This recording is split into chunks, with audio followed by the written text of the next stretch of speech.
BRICS summit के बाद G20 conference में भी भारत को सुबकी का सामना है। गुज़श्ता हफ्ते भारतीय वज़ीर आज़म नरेंद्र मोदी को पहले ब्रिक्स समिट में उस वक्त सुबकी का सामना करना पड़ा जब उनके इस्तकबाल के लिए जनूबी अफ्रीकी हुकूमत की तरफ से एक कैबिनेट मिनिस्टर को भिजवाया गया।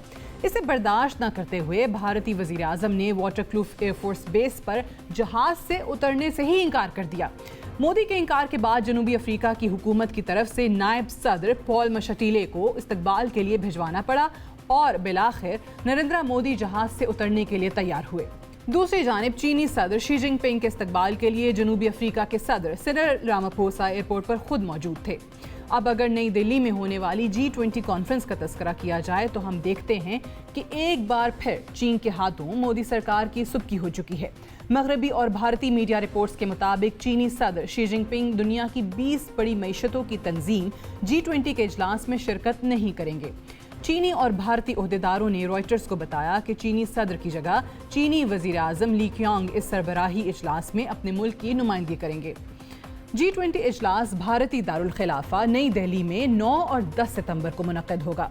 नई दिल्ली सरबराही इजलास में अमरीकी सदर जो बाइडन पहले ही अपनी शिरकत की तस्दीक कर चुके हैं और उम्मीद की जा रही थी कि इजलास में चीनी सदर शी जिनपिंग और अमरीकी सदर जो बाइडन के माबैन एक तफसीली मुलाकात हो सकेगी। मगरबी ममालिक बिलखुसूस यूरोपीय ममालिक की ख्वाहिश थी कि दोनों सुपर पावर्स के माबैन जोग्राफियाई सियासी मसाइल की वजह से अपने ताल्लुकात को इस्तेहकाम की तरफ धकेलने की कोशिश हो सकेगी। दूसरी जानिब रूसी दफ्तर खारजा की तरफ से भी एक बयान में ये कहा गया है कि सदर पुतिन बहुत मसरूफ हैं, इसलिए वो G20 इजलास में शिरकत नहीं कर सकेंगे, जबकि रूस की नुमाइंदगी वजीर खारजा सर्गेई लैवरोव करेंगे। रूसी और चीनी सदूर की अदम शिरकत से दिल्ली में होने वाली G20 कॉन्फ्रेंस का रंग फीका पड़ चुका है।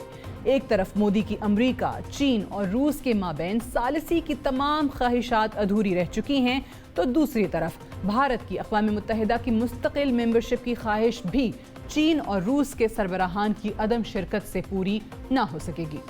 आपको याद कराते चलें कि 1 दिसंबर से 30 नवंबर 2024 तक G20 की सरबराही भारत के पास है।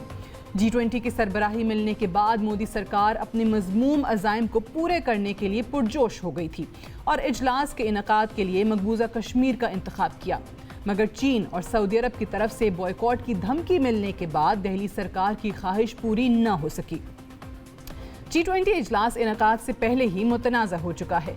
एक तरफ चीनी और रूसी सदर शिरकत नहीं कर रहे, जबकि एमनेस्टी इंटरनेशनल और 5 दीगर तंजीमों की जानिब से एक ओपन लेटर पर दस्तखत करते हुए दिल्ली में होने वाली G20 समिट के आगाज से पहले इंसानी हुकूक की खिलाफ वर्जियों पर नोटिस और इंसानी हुकूक की तशहीर करने वाले सियासी वर्कर्स की रिहाई का मुतालबा किया गया।